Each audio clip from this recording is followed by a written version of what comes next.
Hello everyone, I'm putting this up here just to show YouTube that I am operating within the guidelines of fair use, which allows to use segments of material I do not own the rights for in order to criticize and express an opinion.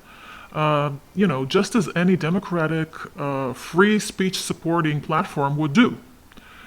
I'm not going to make any money out of this, and everything I upload here will be for the sole purpose of reviewing, critique, and expressing opinions about what's going on and what went on the Fully Living. So this video I would like to dedicate to everyone here who has seen the favoritism in this household in the past, and maybe would like to see a glimpse of it also in the present. And this has to do with the most recent video that Andrea uploaded.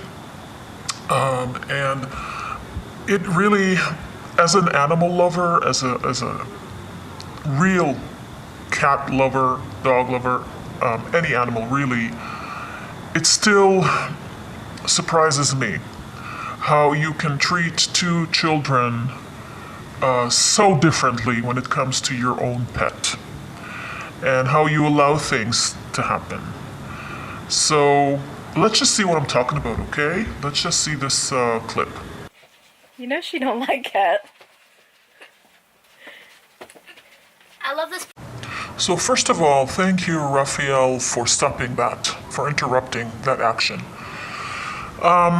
Secondly, what happens here is something that I gotta tell you from my own life. If one of my kids ever did that to one of our pets, he or she would get an earful, because this is a wonderful opportunity to educate your children about loving animals, respecting your pets. They are part of the family, and they are loved as part of the family. And just as you wouldn't do that kind of aggressive behavior towards your brother or sister, you are not allowed to do that towards the pet. Andrea reacts by giggling and saying, you know she doesn't love that. Well, you know what? That's not the point here, Andrea.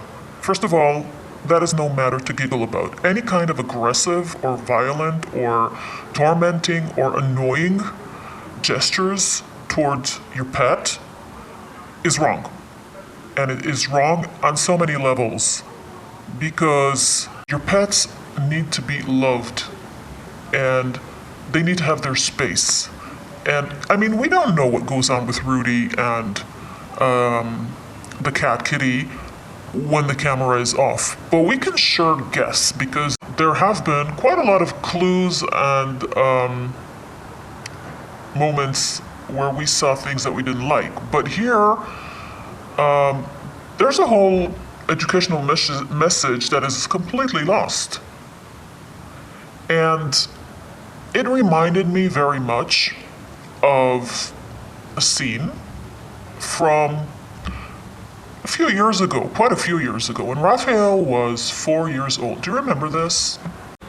If you don't remember it, let me refresh your memory. Raphael was playing with a foam stick, a soft foam stick. He was not touching the cat. He was not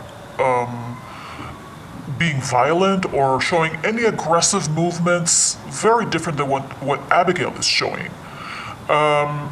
Not at all. He was just playing with the cat. And what he had to go through throughout that video, I made a whole video about that, and I urge you to watch it. And I also urge you to watch the original one, because that's where you really see the whole thing deteriorating into an absolutely unbelievable treatment of a 4-year-old child.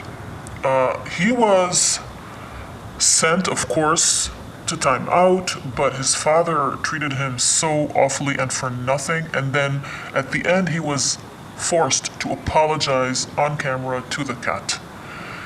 Now, this is very, very different than, ha ha ha, you know she doesn't like that Abigail gets, isn't it? Let me remind you.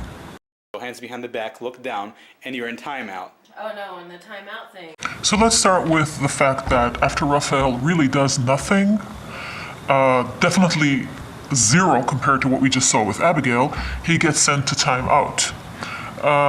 Then Andrea says that she doesn't like her walls getting dirty when he touches them, so timeout is somehow, I don't know, a good solution.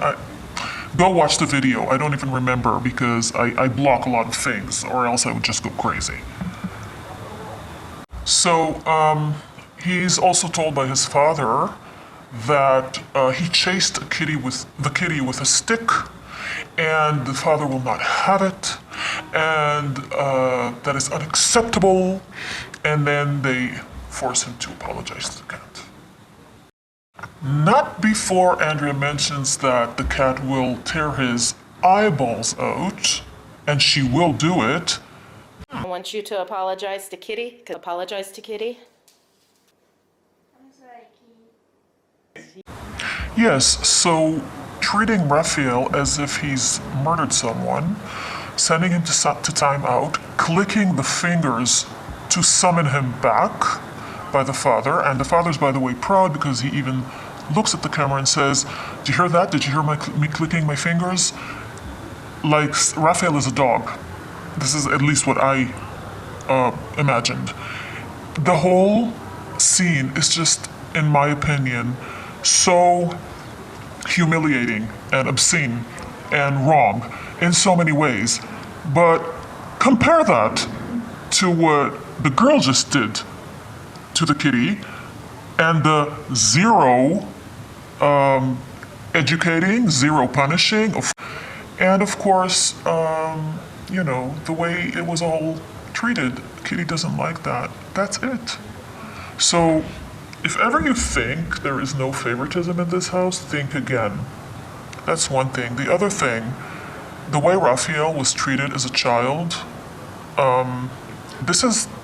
this channel is not about condemning Andrea and Hadar. It's about the way Raphael was treated. The fact that I'm sort of getting pulled into more recent videos and commenting and expressing my own opinion about these things, that wasn't planned. It just happened.